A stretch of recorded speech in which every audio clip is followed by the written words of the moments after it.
Անջամանաբար ձեզ շնորհակալ ենք, որ եկաք տաղավար, մի քանի թեմաներ եք առանձնացրել, քանի որ ձեզ հետ երկար ժամանակ չենք զրուցել, չնայած հեռախոսային կապով անընդհատ ձեր խոսքը փոխանցում եք, բայց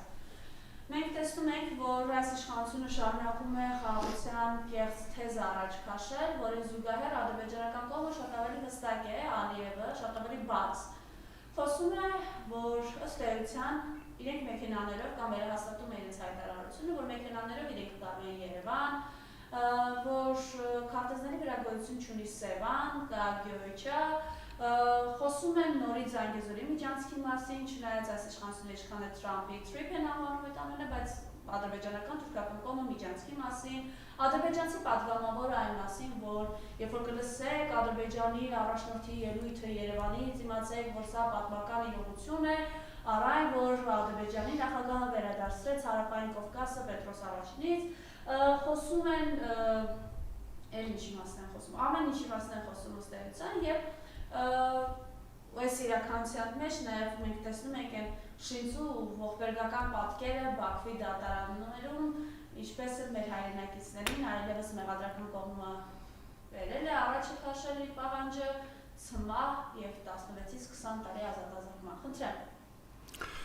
Ողբերգական ժամանակներ ենք ապրում իսկապես Բաքվում համազգային մեր աղետի հերթական արարին ենք ականատես լինում, բայց մինչև մենք մեր երկրում մեր խնդիրները չլուծենք, մեր հայրենակիցների խնդիրները ոչ ոք Բաքվում գտնվող մեր պետական գործիչների խնդիրները ոչ ոք չի լուծելու, հետևաբար խնդիրը մեր երկիրը փրկելն է, երկրում մթնոլորտը առողջացնելն է, ոտքի կանգնելն է և այդ պարագայում նաև Բաքվի բանտերում գտնվող մեր հայրենակիցների հարցերը նույնպես վստահ եմ, որ կարողանանք լուծել և իրենց վերադարձնել մայր հայրենիք։ Սա առաջինը։ Հիմա տեսեք, Գյոքչայի և առհասարակ Ալիևյան ամբիցիաների հետ կապված։ Ամեն ինչ շատ օրինաչափ է։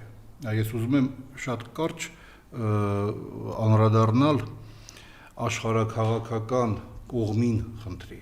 Տեսեք, աշխարհաքաղաքական օրենքները մաթեմատիկական օրենքների պես ճշգրիտ են։ Ու պետք չի զարմանալ, որ Ալիևը հիմա, երբ ստացավ Զանգեզուրի միջանցքը նա ստացել է, ամենայն դեպս այդ նախաստորագրված փաստաթուղթը, որը թեպետ իրավական ուժ չունի, բայց հստակորեն ֆիքսում է Նիկոլ Փաշինյանի պարտավորությունները արդեն իր իշխանությունը վերարտադրելու դեպքում, իսկ այդ նախաստորագրված փաստաթղթում մենք հստակ ֆիքսում ենք Զանգեզուրի միջանցքի փաստը, որովհետև եթե ադրբեջանական փոխադրամիջոցները անարգել, առանց խոչընդոտի, առանց մաքսային ու սահմանապահ ստուգում զննում անցնելու հատելու են մեր սահմանը ու դուրս գան մտնեն Նախիջևան և հակառակը, ապա խոսքը Զանգեզուրի միջանցքի մասին է և հետո հիշեք մի բան, որ այն ողորմելի վիճակում, որում գտնվում է Նիկոլ Փաշինյանի իշխանությունը, այս վիճակում Ալիևը երբևէ չէր գնա Վաշինգտոնում ինչ-որ բան նախաստորագրելու, եթե իր կատեգորիկ պահանջները այս ողորմելի իշխանությունը լիովին բավարարած չլիներ, այսինքն ողորմելի բառն ինչու եմ ընդգծում, ուզում եմ ընդգծել զուտ այս իշխանության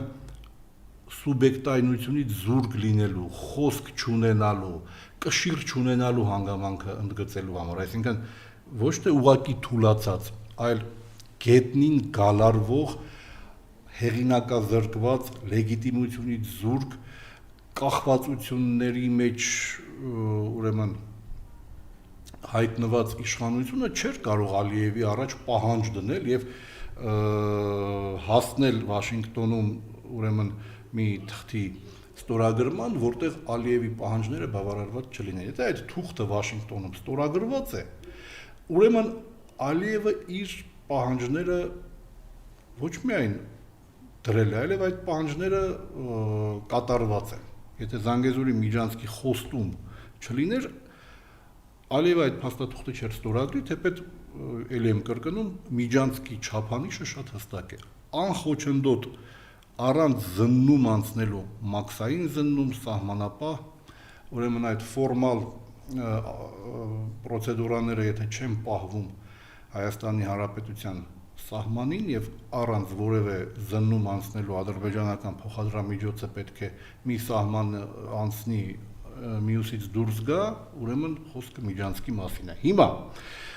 ուրեմն ֆիքսում ենք, որ Ալիևը Միջանցքը ստացել է ամեն քայլափոխի, ընդգծում է Միջանցք տերմինը, այս վերջերս էլի էր ընդգծել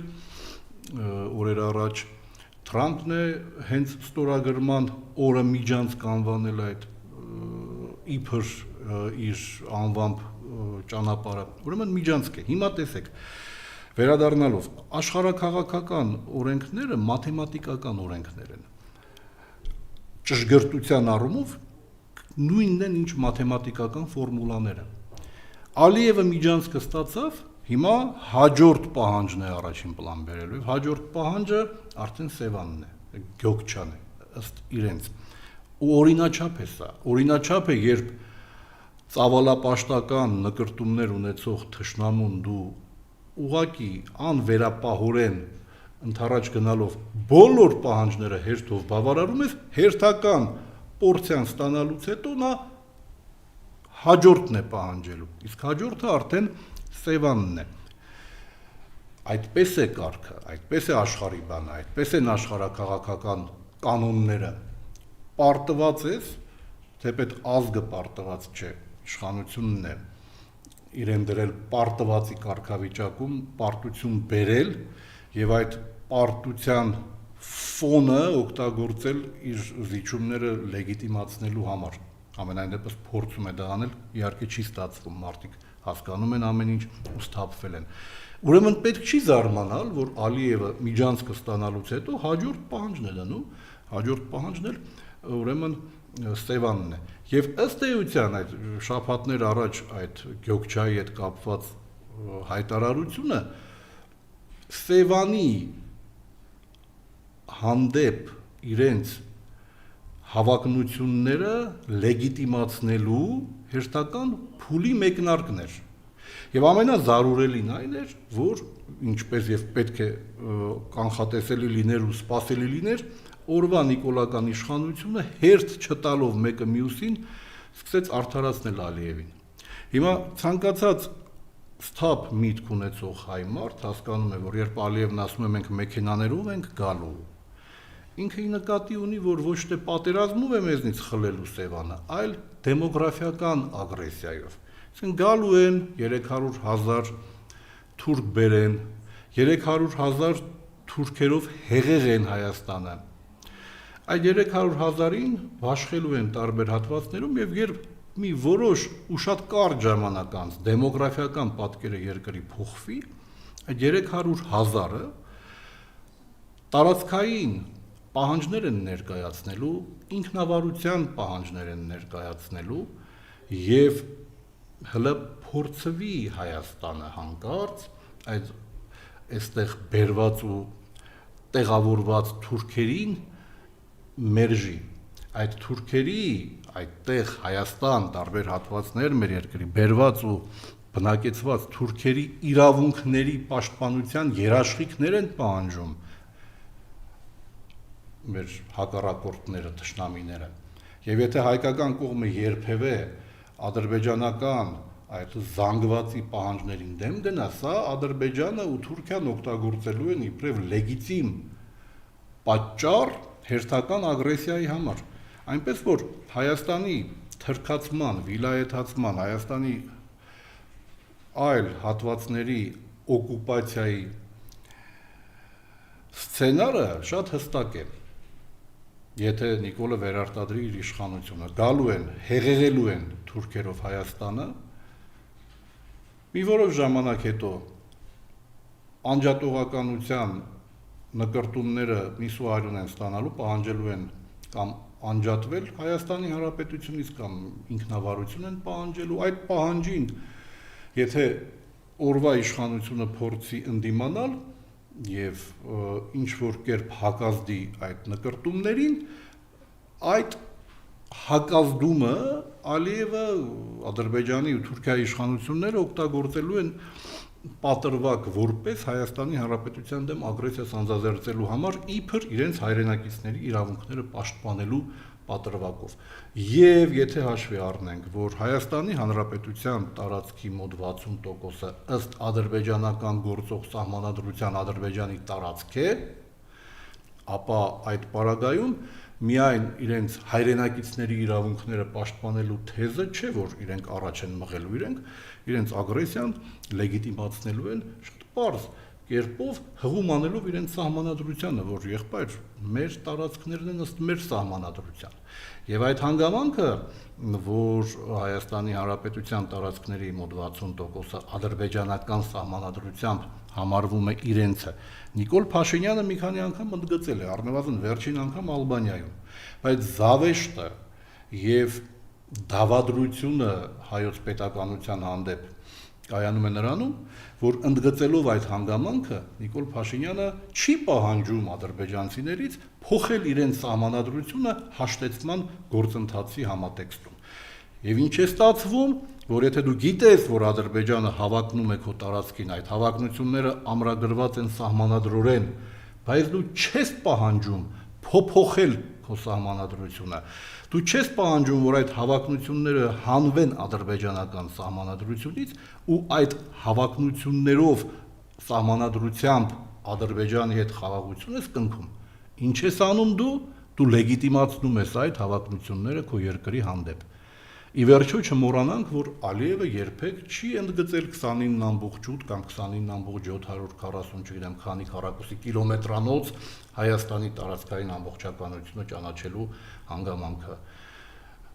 Ալմաթայի հռչակագիր ասվածը ընդամենը ընդգծում է տարածքային ամբողջականության հանգամանքը, տարածքի չափի սահմանների մասին ոչինչ չկա, հետևաբար վաղը մյուս օրը, երբ այստեղ բերված ադրբեջանցիները իրենց պահանջները կներկայացնեն տարածքային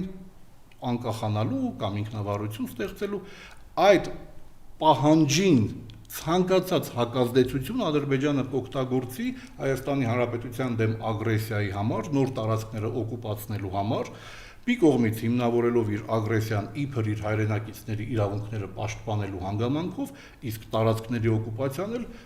կհիմնավորի իր սահմանադրությամբ եւ առասարակ այստեղ օկուպացիա տերմինն էլ չի օգտագործի, այլ օգտագործի ազատագրում տերմինը, որովհետեւ ըստ իր սահմանադրության Սևանը չի Գյոքչան է եւ ինքը ընդամենը ետ է բերում իր սահմանադրությամբ իրեն պատկանողը։ Այս հեռանկարն է մեզ սպասվում, հետևաբար եթե մենք թույլ տանք, որպեսզի Նիկոլ Փաշինյանի իշխանությունը վերարտադրվի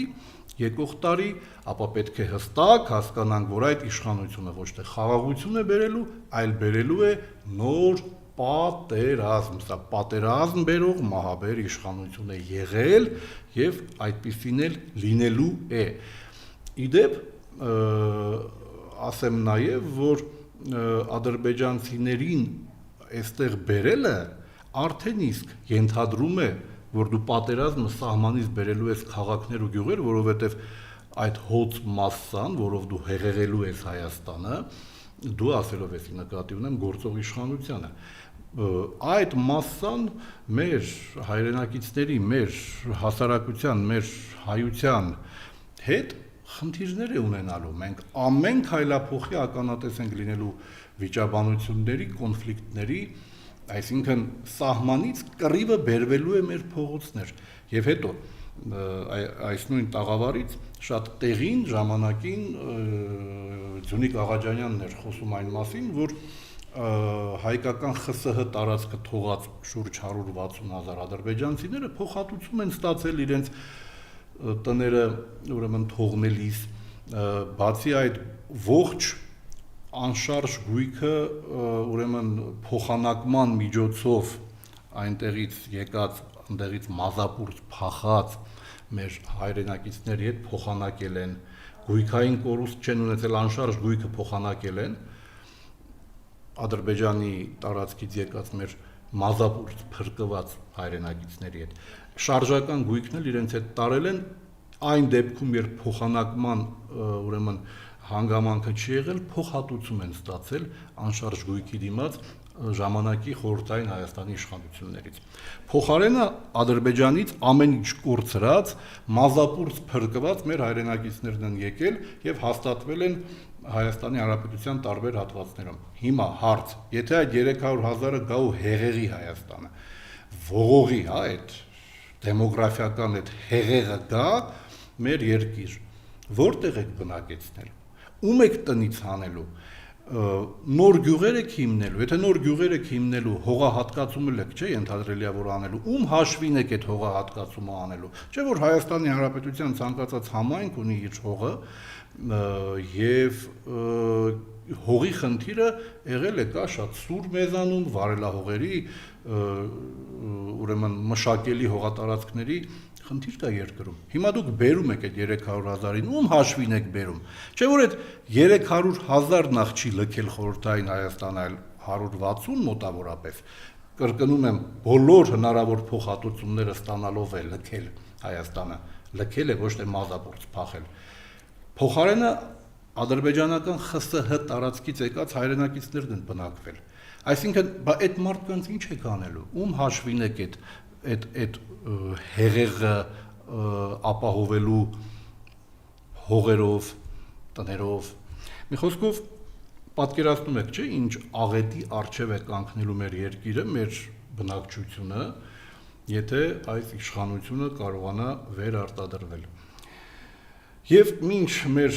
ուրեմն սիրելի Մարիամը ինձ իր հերթական հարցը կտա, ես մի կարևոր հանգամանք ընդգծեմ, տեսեք, ելի եմ կրկնում, Ալիևյան իշխանության, Ալիևի նկրտումները օրինաչափ են, զարմանալի չեն այդպես էր լինելու, զարուրելին այն է, որ օրվա իշխանությունը նախ արդարացնում է Ալիևյան նկրտումները, ուղղակի հիմարի տեղ է դնում մարդկանց, Ալիևը մեքենաներով գալ ասելով հասկանում է դեմոգրաֆիական էքսպանսիան, առանց կռվի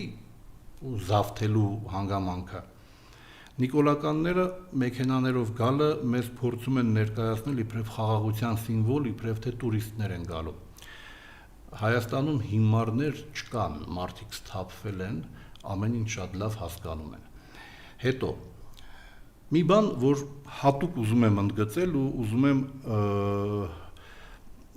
նաև առիթը ամեն անգամ օգտագործել եմ այս մասին ասելու, հիմա էլ եմ ուզում օգտագործել առիթը։ Ալիևյան պահանջները եղել են միշտ Հայաստանի Հանրապետության տարածքի մեծ մասի հանդեպ, ընդհանուր Երևանի հանդեպ, եղել են միշտ, լեգիտիմացված են եղել իրենց սահմանադրությամբ, պատմաիրավակ քաղաքական հիմքը այդ տարածքները օկուպացնելու ադրբեջանական կողմը սկսել է դեռևս Հեյդար Ալիևի օրոք, էլ չասած Իլհամ Ալիևի օրոք, այդ ամեն ինչի, այդ պահանջների ինստիտուցիոնալիզացիան իր բարձրակետին է հասել պատմաիրավակ քաղաքական լեգիտիմացման մասին է խոսքը Ադրբեջանի նկրտումների մեր հանդեպ։ Եվ տեսեք,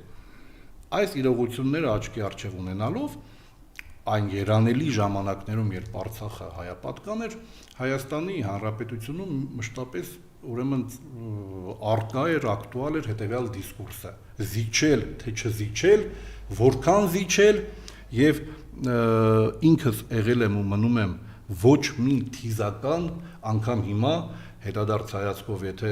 նայում ես, հիմա եթե հնարավորություն ունենայի այդ ժամանակները վերադառնալ, նույն տեսակետը կպաշտպանեի եւ ասեմ թե ինչու եմ այս հանգամանքը ընդգծում։ Տեսեք, առաջին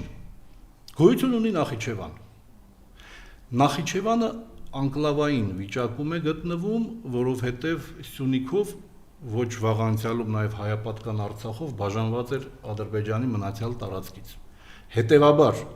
ակնառու էր, որ Նախիջևանը Ադրբեջանին տարածականորեն միացնելը եղել է եւ լինելու է ստրատեգիական նպատակ Ադրբեջանի համար։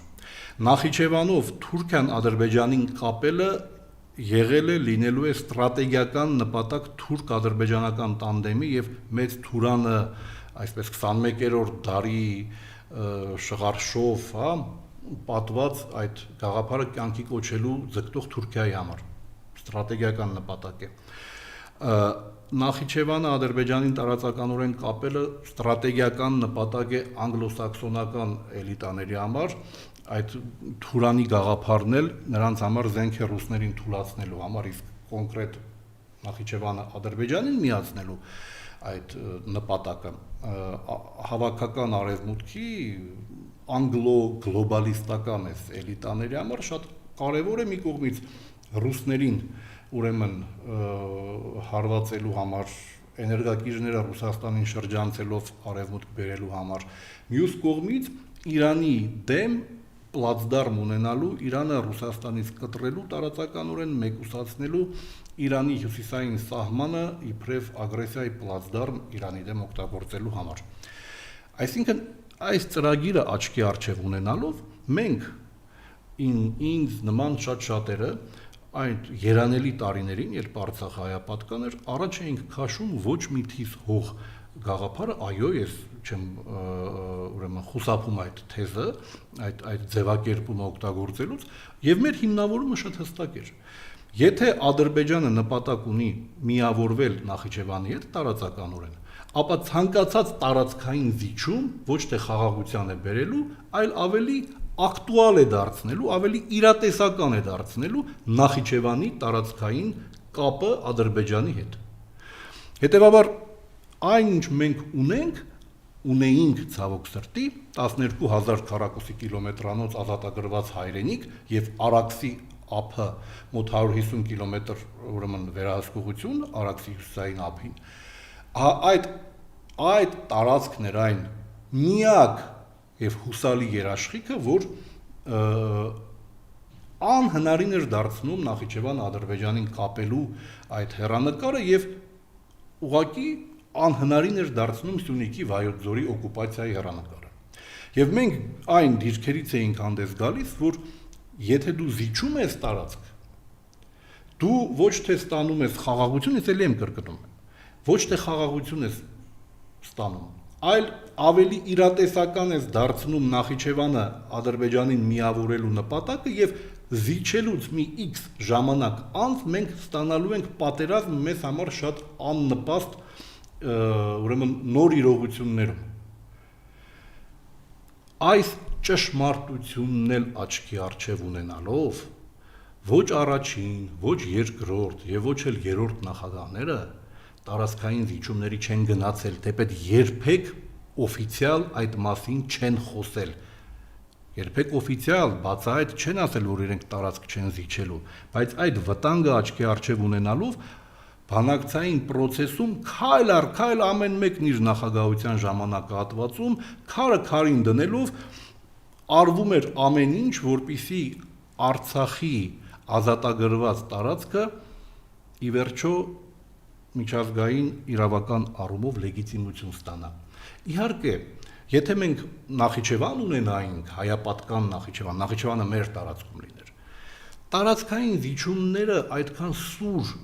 անվտանգային խնդիր գուցե չառաջացնեն եւ գուցե ինչ որ բանակցային գործընթացի մի փուլում, երբ Ադրբեջանը արդեն համակերպվեր Արցախի հայապատկանության հետ, գուցե արևելյան, հարավ-արևելյան ուղղությամբ ինչ որ զիջումները լինեին ընկալելի, թեպետ ցանկացած զիջում Ադրբեջանին իր հավակնությունների պարագայում, կրկնում եմ, պատերազմի նախերգանք է ենթադրում։ Բայց քանի որ Նախիջևանը մերը չի, ցանկացած տարածքային զիջում ընդհանրապես մոտեցնում էր պատերազմը եւ ամենակարևորը, երբ 16-ի քառորյայից հետո բանակցային գործընթացում ըստիս բեկում մտավ, բեկում այն առումով, որ բովանդակային քննարկումները դադարեցին եւ առաջին պլան մղվեցին անվտանգության եւ վստահության երաշխիքների ներդրման ուրեմն խնդիրները եւ չմոռանանք, որ ի վերջո 2016-ի քարոզիայից հետո ծնվեցին Վեննայի ու Սանկտ Պետերբուրգի ուրեմն պայմանավորվածությունները, համաձայնությունները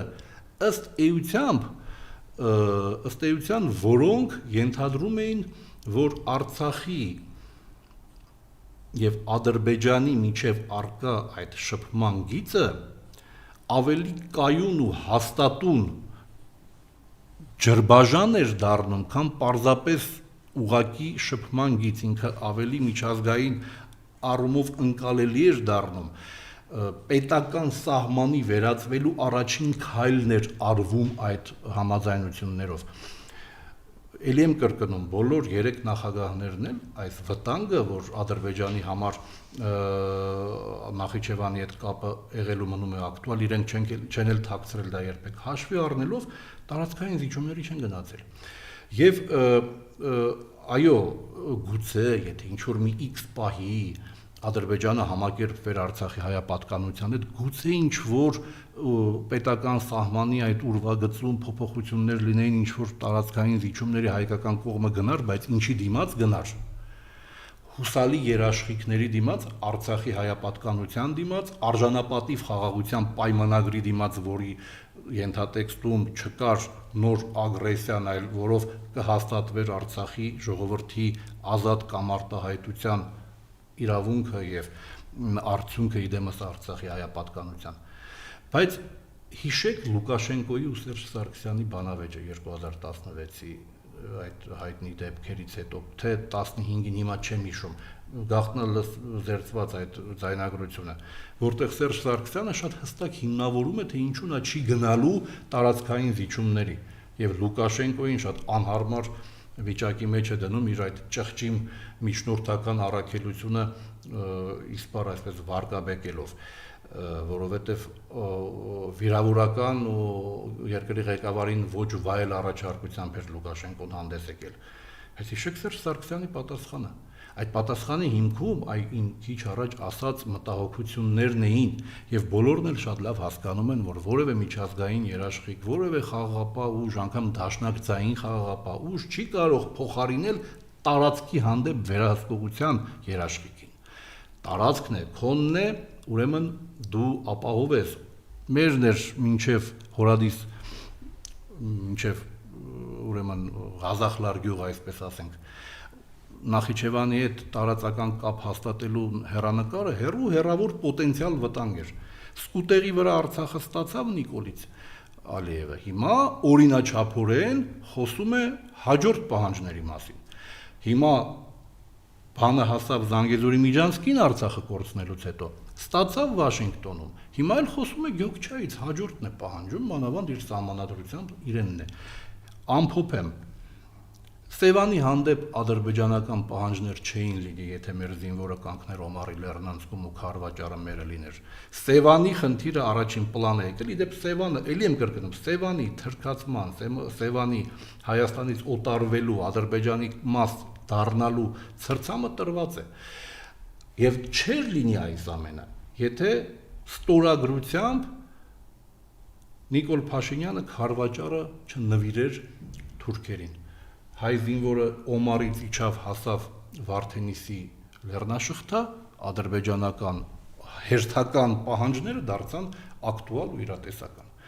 Եվ Միջանցքը ստանալուց հետո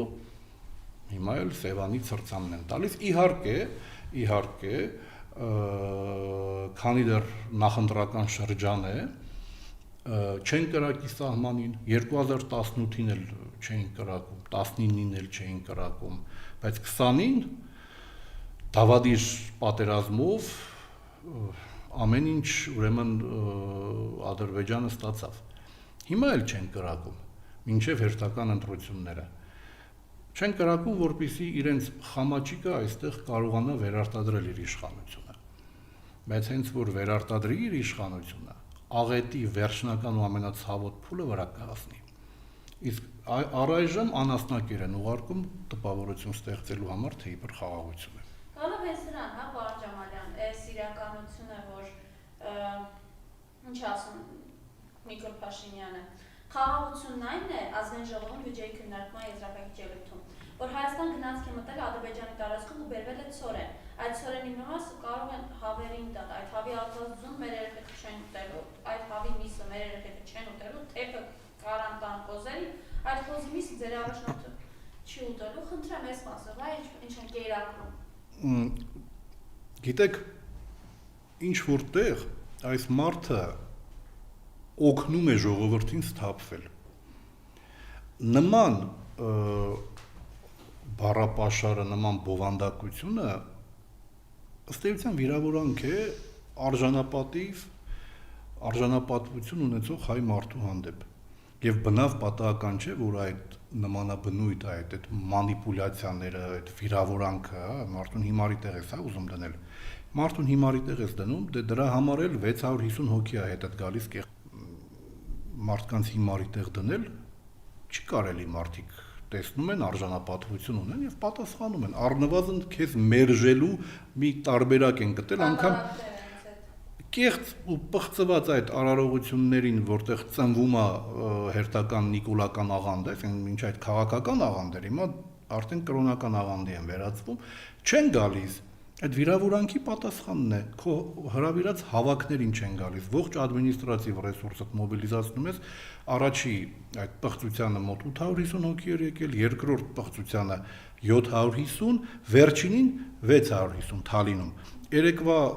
այդ հավաքն էլ ցույց տվեց, որ ամբողջ ռեսուրսը դելու կրոնական երանգ չուներ, մոտ 1200 հոգի էր ընդամենը հավաքված։ Այսինքն մարդիկ տեսնելով որ երկրի ղեկին հայտնված է իրենց ուղակի բացահայտ վիրավորում է, այդպես իրանց վերաբերմունքն են արտահայտում եւ դա նորմալ է։ Իսկ ոչ ոք հարց չի տալիս, թեպետ այդ հարցադրումն եղել է իրականում,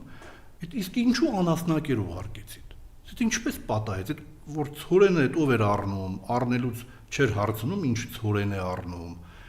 Այդ ինչպես պատահեց, որ քո խաղաղության օրակարգի համատեքստում քեզ անասնակեր ուղարկեցին։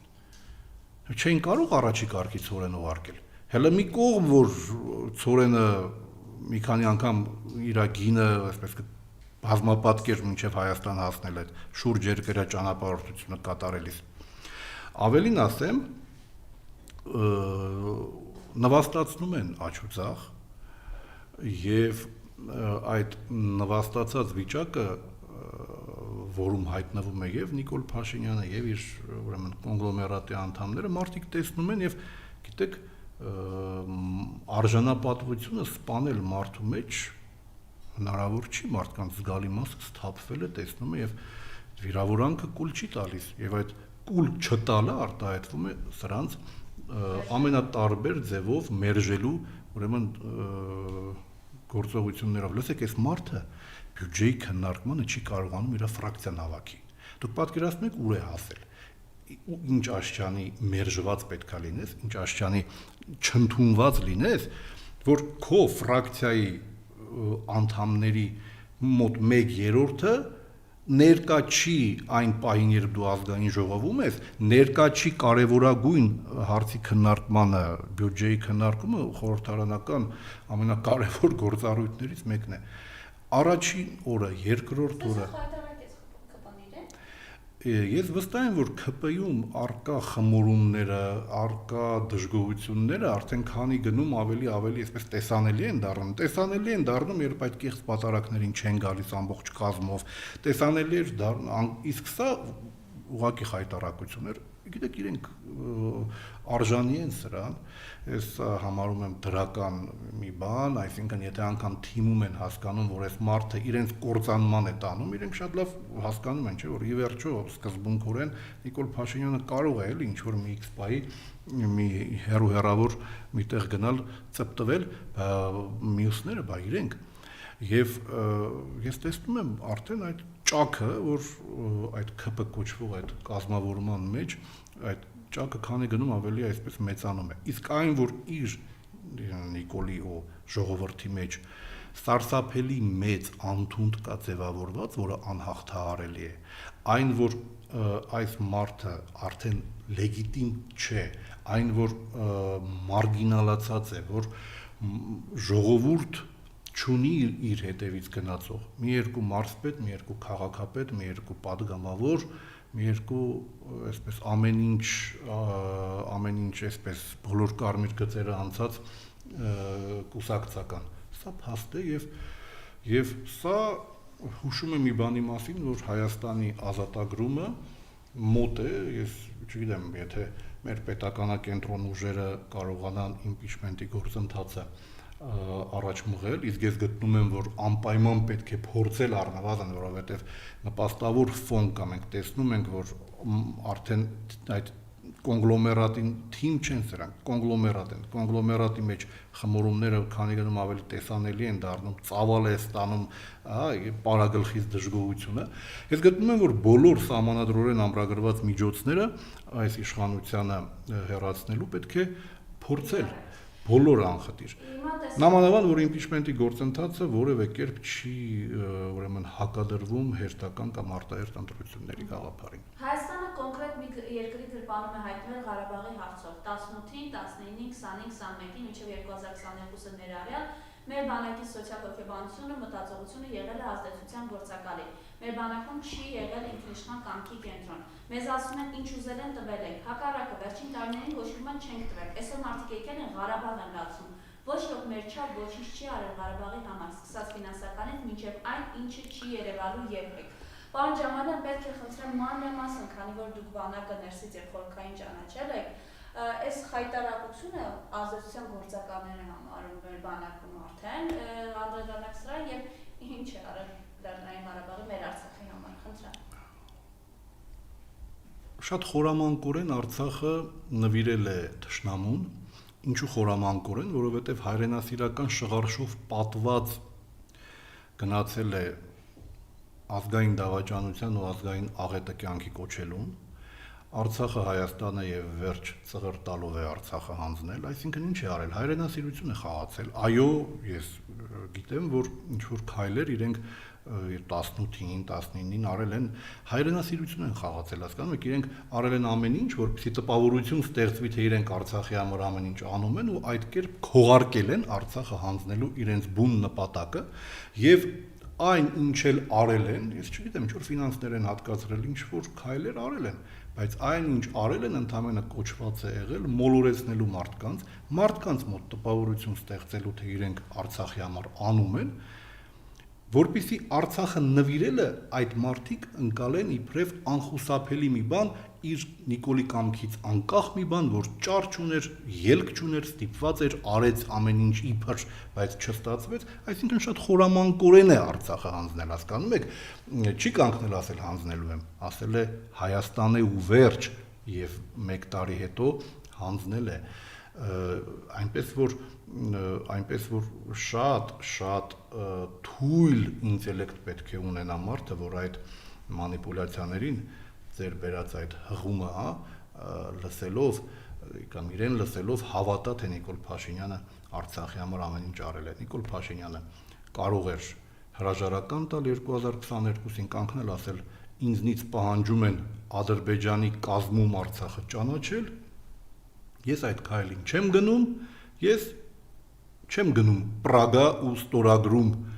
Ադրբեջանի կազմում Արցախ ճանաչելը։ Ես իմ հրաժարականի տեքստն եմ ստորագրում, սիրելի ժողովուրդ։ Ես վստահ եմ, որ անգամ 22-ի հոկտեմբերին, եթե նա այդ քայլը աներ, գիտեք, մեր ժողովուրդը այնքան խորքային բարիություն ունի, այնքան դեք առաքինություններ կրող ժողովուրդ է։ Իրեն ամեն ինչ կներվեր, ուղղակի շատ բան կներվեր եւ գուցե ինքը շատ մեծ ժողովրդականության ալիքի վրա հեռանար։ Այսինքն, եթե այդ պահին կանգներ ու ասեր ես չեմ ստորագրում Արցախի Ադրբեջանի կազմում ճանաչելը, ես իմ հրաժարականն եմ ստորագրում, թողնում գնում եմ։ Մարդիկ կընկալեին, մարդիկ պատշաճ կերպով կգլահատեին այդ քայլը։ Ում է պետք, եթե անգամ ինչ-որ բան ես արել, ինչ ես արել ես այն, ինչ Հայաստանի գործող օրենսդրությունն է քեզնից պահանջելու, չէր կարող Արցախի գոյության ժամանակ Արցախը չֆինանսավորել, որովհետև քո իսկ այսպես կոչված բարեփոխված ազգային անվտանգության ռազմավարությամբ դու Արցախի ժողովրդի անվտանգության երաշխավորն ես գործող ռազմավարությամբ Երբ 18-ին թե 19-ին հիմա չեմ հիշի այդ ռազմավարությունը, ազգային անվտանգության ռազմավարությունը իբր բարեփոխեցիք, խմբագրեցիք, փոփոխեցիք, Արցախին վերաբերող դրույթները մնաց նույնը գործող ազգային անվտանգության ռազմավարությամբ, իսկ սա կարևորագույն հենասյուն հանդիսացող իրավական փաստաթղթերից մեկն է պետության։ Այդ փաստաթղթի համաձայն դու Արցախի ժողովրդի անվտանգության երաշխավորն ես։ Դու եթե ինչ-որ բան էլ արել ես, դու ընդամենը օրենքով գործող օրենսդրությամբ քո պարտականություններն ես արել։ Բայց իրականում ինչ էլ արել ես, ինչն էլ ցույց ես տվել, թե իբր անում ես, ընդամենը արվել է մի բանի համար՝ շղարշ ստեղծելու, թե իբր Արցախը սիրում ես, իբր Արցախի համար անում ես, այդ շղարշով քողարկել ես բացահայտ դավաճանությունը, դավադրությունը ազգի ու պետականության հանդեպ եւ Արցախը հանձնելու բուն նպատակը։ Արցախի համար ամեն ինչ անողը չէր գնա Պրագա չէր ստորագրի Արցախ Ադրբեջանի կազմ ճանաչելու մասին այդ թղթի կտորը։ Հրաժարականը կտար եւ կամ էլ հրաժարական էլ չտայր, եթե Արցախի համար այդպես տենց ամեն ինչ արել ես։ Գիտեք, պետականակենտրոն իշխանությունը միջազգային ճնշումներին դիմակայելու հազար ու մի մեխանիզմներ կարող է բանեցնել։ Որ կարող է իր համաձայնության գալ գործող քաղաքական ուժերի հետ եւ Երևանը հեղեղվեր ժողովրդով ու քեզնից պահանջեր, որպեսզի չգնաս ու չստորագրես։ Դու էլ հիմնվեիր ժողովրդի պահանջի վրա ու ասեր ես չեմ կարող դա անել ու չաներ։ Օրինակ, տեսեք, հանրահայտ փաստ է, չէ, որ 2016-ի հոկտեմբերին Ալիևը կառավարության նիստում խոստովանել է, ասել է փակ դռների ետևում ինձնից պահանջում են ճանաչել Արցախի անկախությունը։ Հիմա ինչ եք կարծում, Ալիևը հիմար է, իր թուլությունը ի ցույց է դնում բացահայտորեն, որակ հարց չի առաջանում, ինչու է նա դա անում։ Նա դա անում է, որովհետև 16-ի ապրիլյանին պարտվել էր, հայտնվել էր շատ բարդ վիճակում եւ իսկապես հայտնվել էր մի այնպիսի վիճակում Վեննայի ու Սանկտ Պետերբուրգի համաձայնություններն էլ արդեն իրականություն էին դարձել կամ դառնալու էին եւ հասկանալով որ ինքը ռազմական ճանապարհով խնդիրը լուծել չի կարողացել Հայաստանն էլ իր դիրքերն է ավելի ամրապնդել ապրիլյանից հետո որովհետեւ հաղթող կողմը մենք ենք եղել թեպետ դիրքեր ենք կորցրել բայց հաղթողը մենք ենք եղել որտեւ իրենց մարտական խնդիրը չեն կարողացել լուծել Եվ այդ ֆոնին իր վրա իսկապես ճնշումներ են եղել, իր բանակցային դիրքերը թուլացել են եւ ինքը խոստովանում է սա, հարց ինչու է անում։ Անում է, որպեսզի իր բանակցային դիրքերը ուժեղացնի։ Այդ հայտարարությունը նա արել է, որպեսզի առաջացնի կառավարելի ըմբոստություն ու բողոք Ադրբեջանում, որպեսզի 100 կողմից իրեն ասեն մի գնա զիջումների, մի ճանաչի, անգամ մի քիչ էլ այսպես քննադատեն, որպեսզի աշխարհին ցույց տաս, ես չեմ կարող զիջումների գնալ, ես չեմ կարող Արցախը ճանաչել, Արցախի անկախությունը ճանաչել, որտեղ իմ երկրի ժողովուրդը դեմ է։ Անգամ Ալիևը 16 թվականին այնպիսի թուլացած վիճակում է եղել, հա, որ դիմել է նման հնարքի Սերժ Սարգսյանի դիվանագիտությունը հասել էր այնպիսի հաջողության, որ Ալիևը ճարահացյալ դիմել է այդպիսի հնարքի, որ խուսափի Արցախը ճանաչել։ Դու էլ Պրագայից առաջ այդպիսի հնարքի դիմեիր։ Մարդիկ թող լծվեին, հեղեղեին փողոցները, քեզնից պահանջեին, դու էլ հիմնվելով այդ պահանջի վրա չգնայր չստորագրեիր։ Մակրոնի ու Շարլ Միշելի խավորությամբ դու Արցախը ճանաչել ես Ադրբեջանի մաս, իդեպ երբեք պատրանքների այլևս չտրվենք, թե Ֆրանսիան մեր շահերը առաջ մղող, մեր թիկունքին կանգնած, համարյա թե այսպես դաշնակցի կարգավիճակ ունեցող երկիր է, ոչ Արցախը Ադրբեջանի կազմում ճանաչելու խավորության երկու հոգի են եղել այդ փաստաթուղթը կյանքի կոչելու խավորները Շարլ Միշելն ու Մակրոնը։ Իհարկե Ֆրանսիայի հետ նորմալ հարաբերություններ է տալայում, պետք է պահպանել։ Իհարկե Ֆրանսիայի այդ կեցվածքը մեծապես պայմանավորված էր դավաճանական իշխանության ամեն ինչ հանձնելու մղումով։ Իհարկե Ֆրանսիայից ավելի հայանպաստ դիրքորոշում պահանջել, քան հնարավոր է չի կարելի, ավելի հայ լինել, քան Հայաստանի ղեկավարը պահանջել չի կարելի, հասկանում ենք, բայց համատարած այդ ռուսաֆոբիայով համակված արևմուտքին հիմա ռուսներին թուլացնելուց բացի ոչինչ չի հետաքրքրում եւ փաստն այն է, որ Ֆրանսիային ձեռնտու էր Արցախը Ադրբեջանի կազմ բերելը ու ռուսներին այդտեղից հանելը, ռեգիոնից հանելը, ռուսներին այդ կերպ թուլացնելը եւ հայկական շահի հաշվին Ֆրանսիան գնաց այդ քայլին։ Գուցե այդ քայլին Ֆրանսիան չգնար, եթե Հայաստանում լիներ պետականակենտրոն իշխանություն։ Այսինքն կփորձեին ազդել Հայաստանակենտրոն իշխանության վրա, բայց կտեսնեին, որ հնարավոր չէ զիջումներ կորզել եւ ինչ որ պահի կհանդարտվեին ու հրաժարվեին այդ քայլից ֆրանսիացիները, բայց ունենք այն ինչ ունենք։ Ու այնուամենայնիվ թիվ 1 մեղավոր Արցախյան աղետի թեպետ Նիկոլն ու իր ուրեմն բանդան է, բայց երբեք պատրանքների չտրվեն, թե Ֆրանսիան հայկական շահերի ուրեմն պահապանն է եւ այլն եւ այլն։ Ինչ վերաբերում է բանակին, գիտեք, սա անգամ մեկնաբանելի չի, սա անհեթեթություն է, սա զավեշտական մի բան է, երբ հաղթանակած բանակին դու պիտակավորում ես, այդ բանակը հաղթանակ է կերտել, այդ բանակը հաղթանակ է պահել։ Խեղված ընկալումներում ես ասել եմ, բոլորն են ասում, շատերը ինքնիշխանություն երբ ասում են, սրանք հասկանում են բոլոր կապերի կտրվելը Ռուսաստանից։ Լսեք, Ռուսաստանին ձեռնտու է սուբյեկտայնություն ունեցող Հայաստան ռեգիոնում։ Ռուսաստանին ձեռնտու էր Արցախի հայապատկանությունը։ Ռուսաստանին պետք էր, որպեսզի այստեղ լինի կազմակերպված հայություն իբրև հուսալի դաշնակից, միջազգային հարաբերությունները կառուցվում են փոխադարձ շահերի համընկման վրա։ Ռոմանտիզմ այստեղ չկա։ Ինչ վատ է, որ ռուսներին ձեռնտու է, որ հայապատկան Արցախ լինի, Հայաստան լինի։ Բա հանուն դրա է իր 102-րդ ռազմաբազան այստեղ։ Մի կողմից ինքը մեր անվտանգության հավելյալ երաշխիքի դերն է կատարում, մյուս կողմից Ռուսաստանի անվտանգության երաշխիքի դերն է կատարում։ Հիմա մեր ու ռուսների անվտանգության ընկալումները եթե համընկնում են,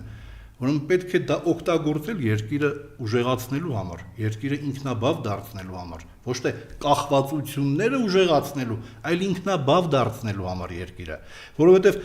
քանի որ ռուսներին պետք է որ այստեղ լինի կազմակերպված Հայաստան, հայ ժողովուրդ, որի պաշտպանության գաղափարը լեգիտիմացնում է իր ներկայությունը Կովկասում։ Հիմա այս հանգամանքը օգտագործելով մենք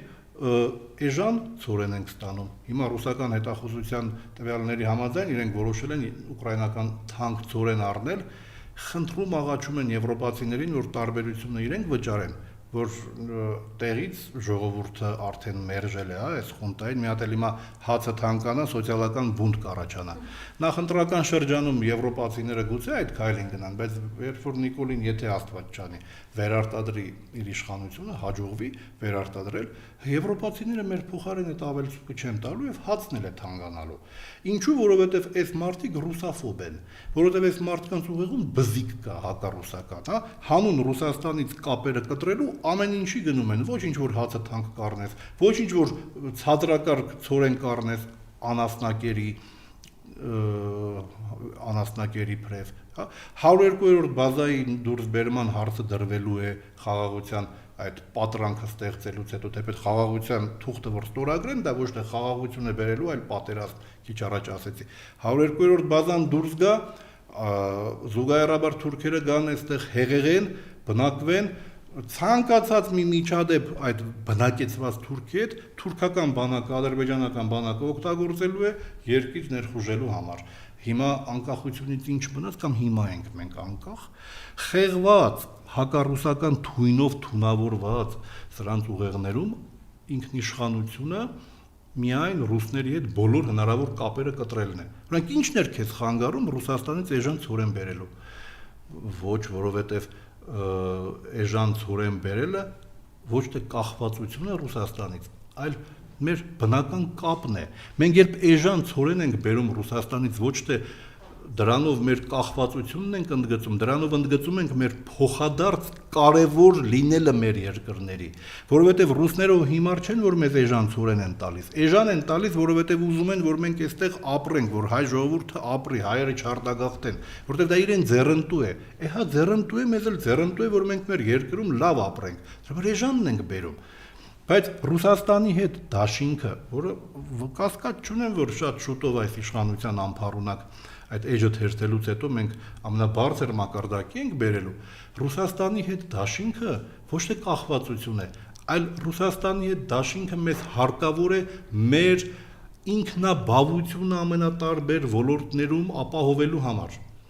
Ինքնիշխանություն բառը շատ է այսպես մոդայիկ դարձել, բայց ինքնիշխանությունը նախ եւ առաջ ինքնաբավությունն է։ Մենք ժամանակին այդ բանակի մասին, որ իբր ազդեցության գործակալներով հագեցած է եղել, թյուրիմացություն, աբսուրդ,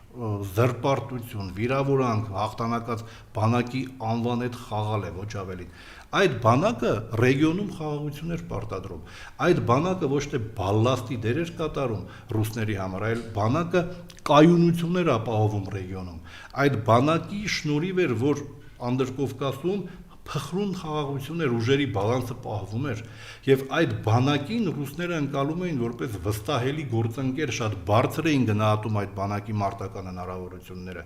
Իսկ այդ բանակի սպայակազմի մի մասն էլ վերապատրաստվում էր Հունաստանում, համագործակցություն կար նահանգների հետ, այնպես չի որ միայն Ռուսաստանի հետ էր համագործակցությունը, օրինակ ավանդական հայ-հունական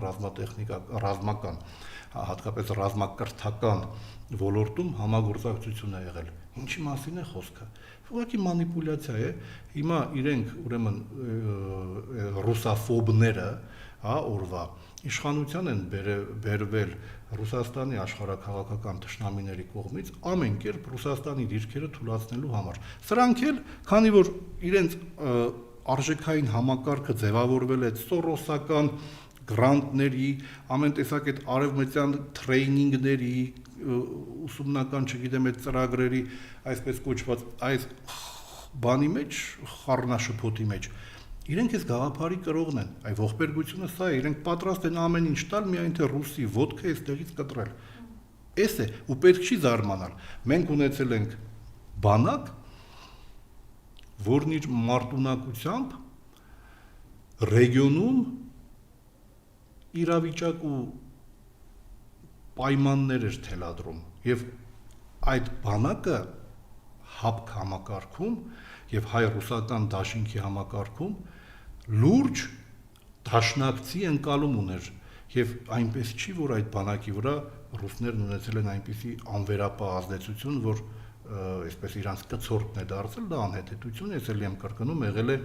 լուրջ ռազմատեխնիկական համագործակցություն է եղել ՆԱՏՕ-ի անդամ Լեհաստանի հետ։ Ռազմաուսումնական ասպարեզում լուրջ համագործակցություն է եղել ՆԱՏՕ-ի անդամ Հունաստանի հետ, Կիպրոսի հետ է եղել,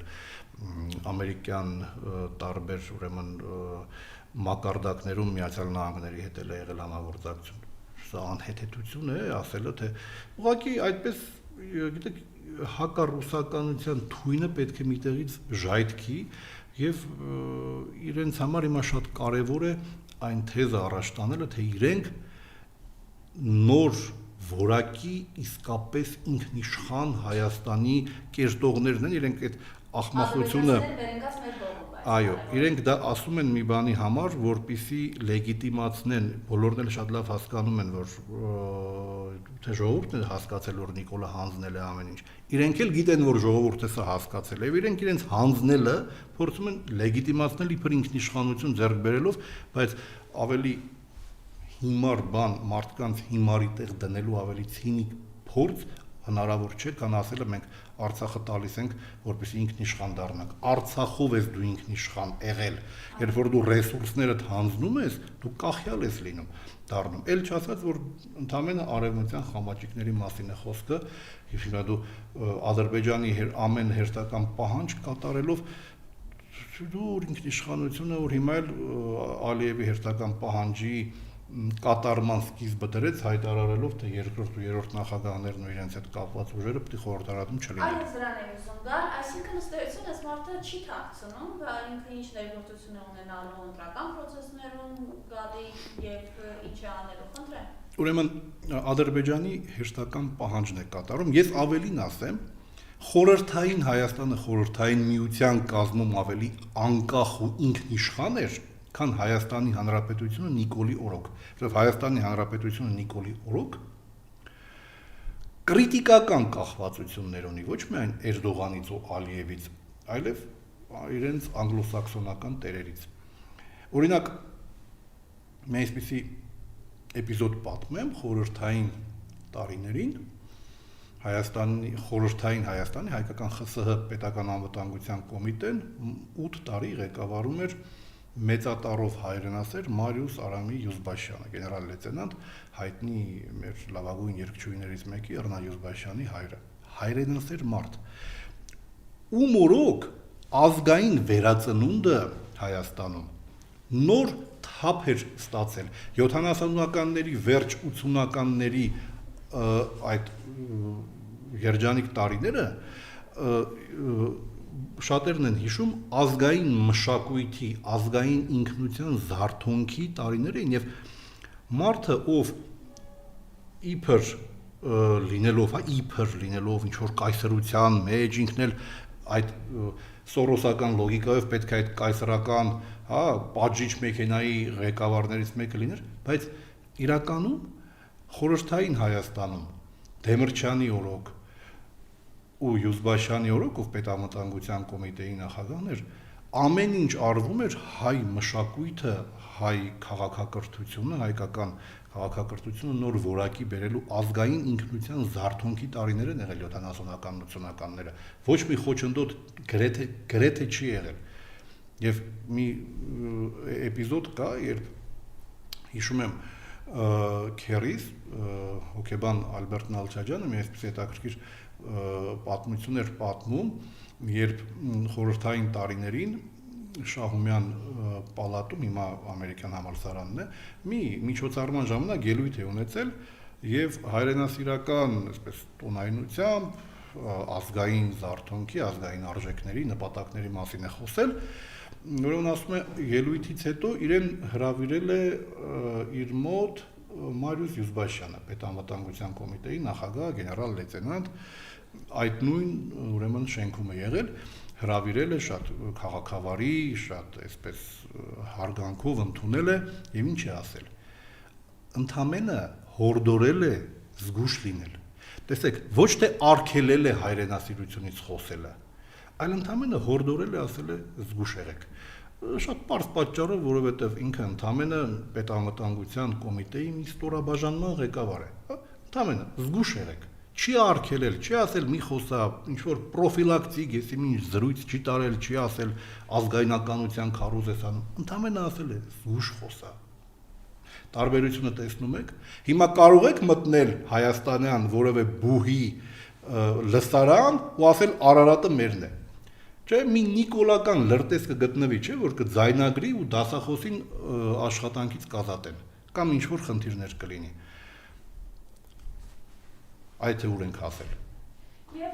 Պես որ խորհրդային Հայաստանում մենք շատ ավելի ինքնիշխան էինք, քան հիմա, որտեղ հիմա օրվա իշխանությունը թուրքի ոտքերի տակ գալարվում է։ Բոլորից կարելի է լինել կախյալ, բայց Ռուսաստանի հետ առկա բնական կապերը, որ ընդամենը մեր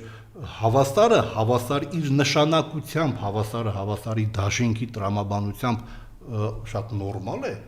սրանք ընկալում են իբրև կախվածություն եւ իրենց արտաքին տերերի հորդորով անում են ամեն ինչ, որպեսզի Ռուսաստանից մենք կտրվենք, ոչինչ որ հացը կթանկանա, ոչինչ որ անվտանգության խնդիր կունենանք, գազը կթանկանա, ոչինչ որ թուրքերից կախվածության մեջ կընկնենք,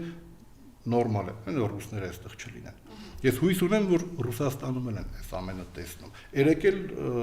ուրեմն ռուսական շատ դաշնակից մի լրատվամիջոցի, որ Գոնզոյի լրագրողներից մեկին թույլ չեն տվել, որպեսզի մուտք գործի Հայաստան։ Ինչպիսի խայտառակ օրեր ենք մենք ապրում։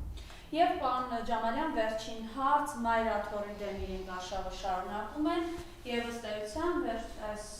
շաբաթ ազգային ժողովում Նիկոլ Փաշինյանն ասաց, որ իհարկե գնահատել Մայրաթոր, մաքրվելու է նոր գնահ, խնդրեմ ես մասը ձեր տեսակետը եւ այն տեսակետը, որ երբ որ ասում են, որ պետք է վեհապարը ոչ քաղաքական գործիչ է, ոչ կուսակցական է, վեհապարի ուժը հայ ժողովուրդն է եւ մենք ըստ էության պետք է սատարկանենք մեր եկեղեցուն, որովհետեւ սա ակնհայտ է, չէ, որ անձերի դեմ չէ, սա կոնկրետ հայ առաքելական եկեղեցու դեմ է, համեցեք։ Այդ մոլորեցնող թեզը թե իբր անձերի դեմ է, այո, իրենք խաղարկում են, բայց եթե անձերի դեմ է, ապա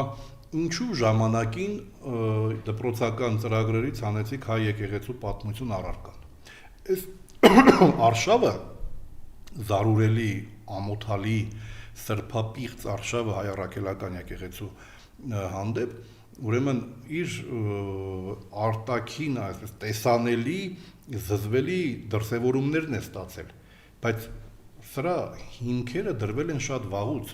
Ուղղակի Նիկոլ Փաշինյանը սպասում էր պատե առիթի, հիմա էլ Ադրբեջանից ուղղակի հրահանգներ է ստանում Փաշազադեի շուրթերից, եւ ուղղակի հիմա մենք տեսնում ենք այդ արշավի այսպես ամենաակտիվ փուլը, բայց հակաեկեղեցական պայքարը իրենք սկսել են շատ վաղուց, 18-ից են սկսել, ուղղակի 18-ից փորձարկում էին, կստացվի, չի ստացվի, կաթողիկոսին ավազանի անունով դիմելու այդ այլանդակ զզվելի, այդ պրակտիկան նախկինում էլ է 18-ին, թե 19-ին, կարծեմ Ալեն Սիմոնյան կոչված մի անգամ թե մի երկու անգամ այդպես իրեն թույլ է տվել արտահայտվել, նոր հիմա մենք ակտիվ փուլին ենք ականատես լինում, ընդհանրապես անձերի դեմ չի, անձերի դեմ է, ինչու ես ուզում օրինակ եկեղեցու բալանսից, մեր վանքերի մի մասը բալանսից հանել, եթե անձերի դեմ է, եթե ընդհանրապես անձերի դեմ է, եկեղեցու բալանսից ինչ ես ուզում, չգիտեմ, նույն Հովանավանքն է, Թալինի, ուրեմն եկեղեցին ինչ ես ուզում բանից, ուրեմն եկեղեցու բալանսից անել, այդ մասին ասվել է, չէ, կարող ենք այդպես անել։ Իրականում իհարկե անձերի դեմ չի, համակարգային պայքար է հայ առաքելական եկեղեցու դեմ, համակարգային պայքար է, դրսից ուղղորդվող պայքար է, բայց այստեղ ես արդեն իսկ տեսնում եմ, որ այս սրբապիղծները ձախողվում են, որտեղ իրենց այդ կեղծ պատարակներին, ասում եմ, ամեն հերթական այդ կեղծ պղծությանը 100 հոգով ավելի քիչ մարդ էր մասնակցում։ Հիմա արհեստական ինտելեկտին չես խափի, չէ՞ որ նկարում են հայտնի GPT-ին ուղարկում են նկարը,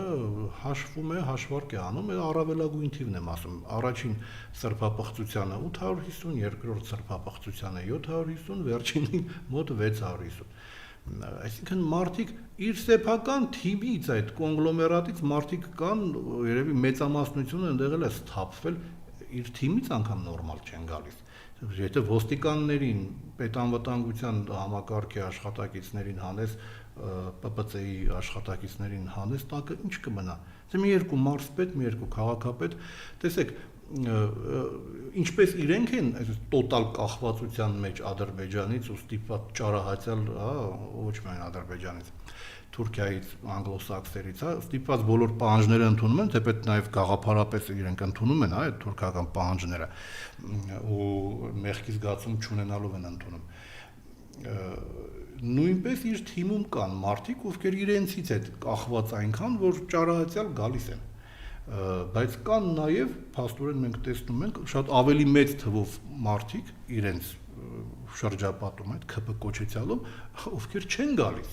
եւ սթափվել են, տեսնում են, վտանգ են զգում, հասկանում են, որ բոլոր կարմիր գծերը հատված են։ Ես ուրեմն կարծում եմ, որ հակաեկեղեցական այս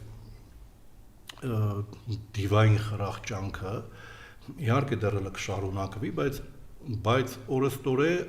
ավելի ու ավելի կթուլանա զուտային առումով, որ մարդկային գործոնը իր դերը կխաղա, այսինքն աջակիցներ բավարար թվով, որպեսզի վեհարան, գրող եւ այլն արդեն իսկ չունի եւ չի էլ ունենա։ Ուղղակի դա չի հաջողվի ու վերջ։ Այդ կարծիքին եմ, տա Աստված, որ չսխալվեմ։ Եվ իմ խորին հարգանքը ամենայն հայոց կաթողիկոսին, ով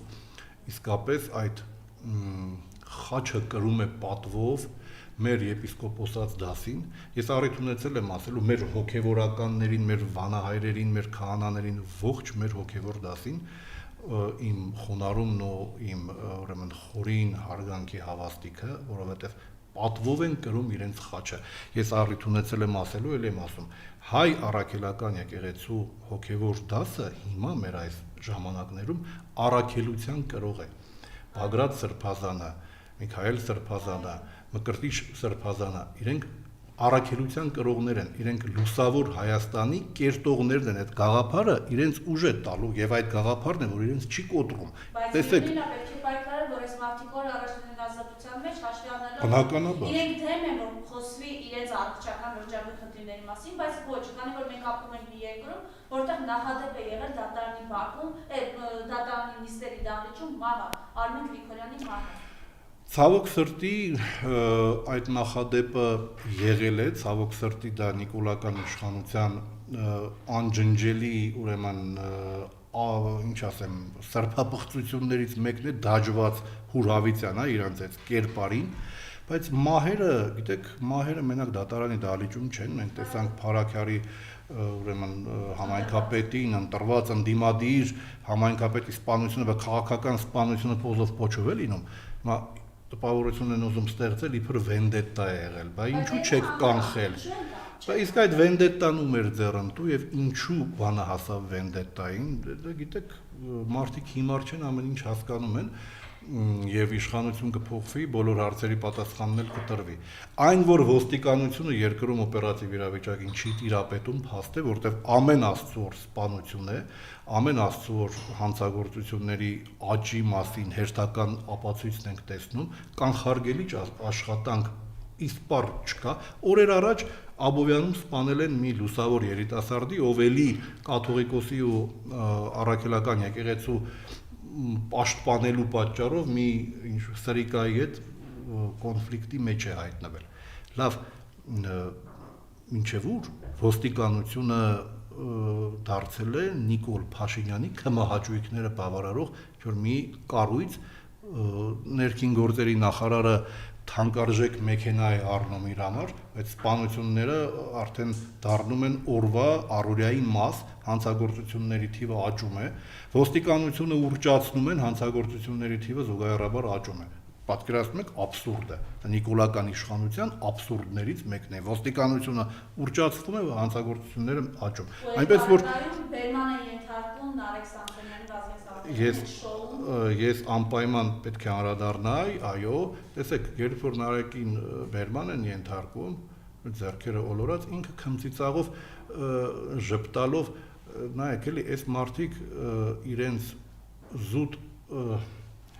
անգամ ձերբակալվելու կուլտուրա ասեմ, ինչ ասեմ, իրենց արժանապատվությամբ ուղղակի ոչնչացնում են այս իշխանությանը ու ամբողջ ճղճիմությունն են էլի ցույց դնում։ Սկզբունքային մարդիկ են, ես ինչ ասեմ, ուղղակի ասել թե սատարում եմ իրենց քիչ կլինի, ես ուղղակի հիանում եմ, որ այդպիսի սկզբունքային տղեկ կան ու կան Փառք Աստծո, իրենք կոտրվող տեսակ չեն, իրենք երբ ընտրել են պայքարի ճանապարհը, շատ լավ հասկացել են իրենց ինչ զրկանքներ է սպասվում, չի կոտրելու իրենց։ Ով է բանտերում մինչև հիմա հայտնվել ու կոտրվել։ Մեր պետական գործիչներից, պետականամետ, պետականակենտրոն միտք ունեցող մեր պայքարի ընկերներից ով է կոտրվել բանտում մինչ այժմ։ Ոչ ոք։ Դուրս են եկել ավելի կարծրացած, որովհետև իրենք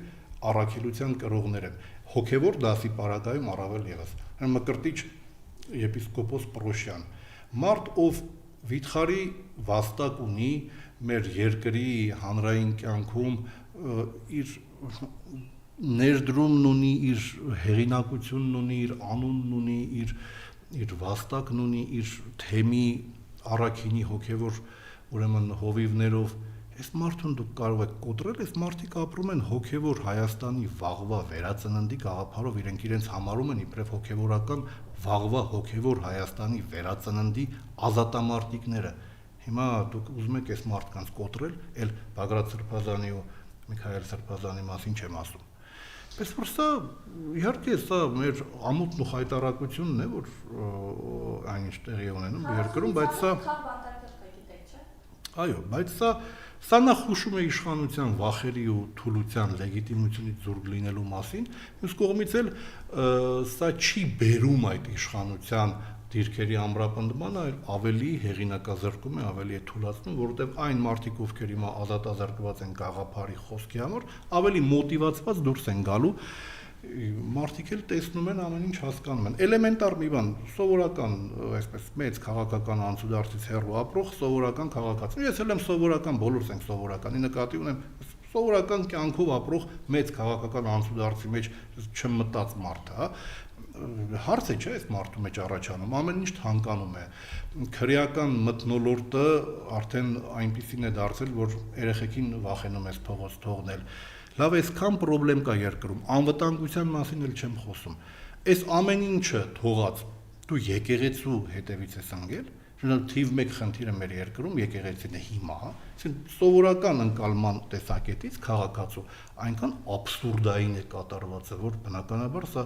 այդ դիվային խրախճանքը հակաեկեղեցական չի կարող մասսայականություն վայելել, ել չասած, որ մեր ժողովրդի ստվար հատվածը հայ առաքելական եկեղեցու ոչ միայն հավատավոր է, այլ համարում է մի այնպիսի բարձունք, որի հանդեպ որևէ ոտնձգություն թույլ տալ չի կարելի անգամ մտքով անցնել եւ այս ամենը ընկալում է իբրև սրբապղծություն։ Դրա համար էլ 650 հոգով են մնացել, թե հիմա որոշի ինչ որ մի հերթական 4-րդ հավաքն անել, վստահ եմ որ մի 100 հոգի կպակասի։ Շնորհակալություն, պարոն Ջամալյան։ Ես էլ եմ շնորհակալ։